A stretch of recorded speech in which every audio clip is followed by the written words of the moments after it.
सामाजिक विज्ञान में हम लोग इकाई 3 में पहला अध्याय पढ़ रहे हैं, सत्ता की साझेदारी।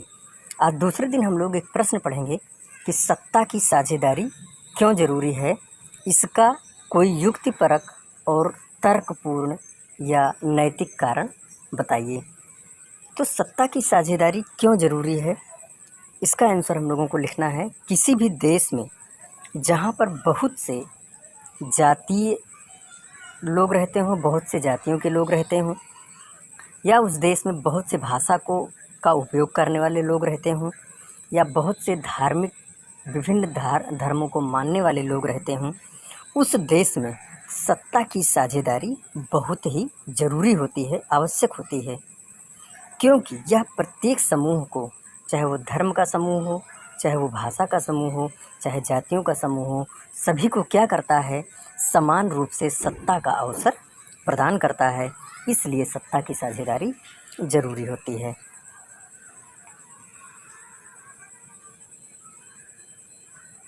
सत्ता की साझेदारी के पक्ष में 2 प्रकार के कारण दिए जा सकते हैं, जिसमें एक है आपका युक्तिपरक कारण और दूसरा है नैतिक कारण।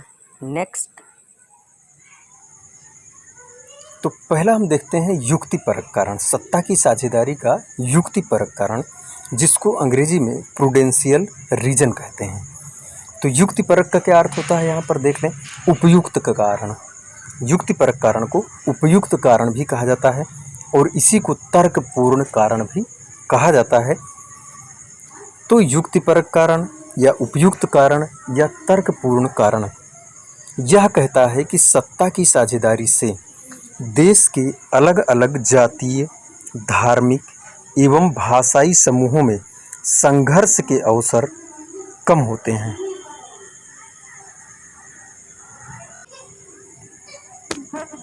संघर्ष के अवसर कम होते हैं और परिणाम स्वरूप राजनीतिक स्थिरता एवं अहिंसा कायम रहती है। इसका मतलब ये हो गया कि उस देश में जो चुनाव के कार्यक्रम होते हैं या जिस पार्टी की सरकार बन जाती है, वो फिर अपना समय या कार्यकाल पूरा करती है, इसको कहते हैं राजनीतिक स्थिरता। ये नहीं कि बीच में उसकी सरकार गिर जाए। क्यों नहीं गिरती है? क्योंकि वो सभी धर्मों को, सभी समूहों को, सभी भाषा के बोलने वाले लोगों को एक साथ लेकर के चलता है। तो इससे युक्तिपरक कारण से एक चीज़ ये भी होता है कि सामाजिक समरसता एवं भाईचारे की भावना का भी विकास होता है। किससे? सत्ता की साझेदारी से। जब आप सत्ता में साझेदारी प्रदान करेंगे तो उससे सामाजिक समरसता एवं भाईचारे की भावना का विकास होता है। नेक्स्ट। सत्ता की साझेदारी का नैतिक कारण यह कहता है कि लोकतंत्र में सत्ता की साझेदारी से जनता की सहभागिता बढ़ती है, सत्ता का विकेंद्रीकरण होता है, अल्पसंख्यक समूहों के अधिकारों की रक्षा होती है। तो ये जो नैतिक कारण है, ये जो मोरल रीजन है सत्ता की साझेदारी का, यह भी बहुत महत्वपूर्ण होता है किसी भी देश के लिए। इससे होता यह है कि लोकतंत्र में जनता की सहभागिता बढ़ती है। नैतिक कारण इस बात को कहता है। नैतिक कारण ये भी कहता है कि सत्ता का विकेंद्रीकरण होता है, अल्पसंख्यक समूहों के अधिकारों की रक्षा होती है।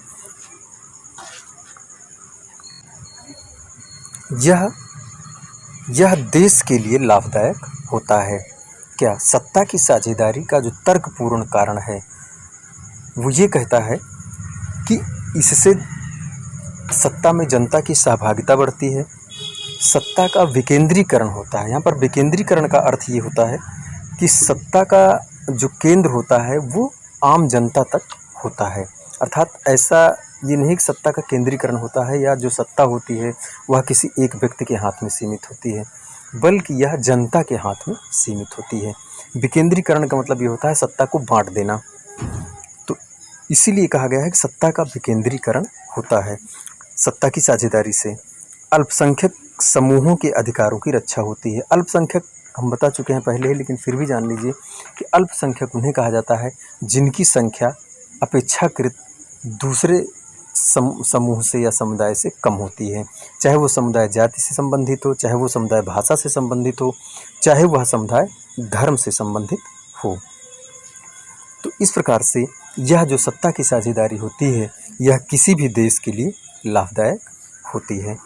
तो सभी बच्चे जो सामाजिक विज्ञान की कॉपी में इसको लिखेंगे और उसको याद भी करेंगे।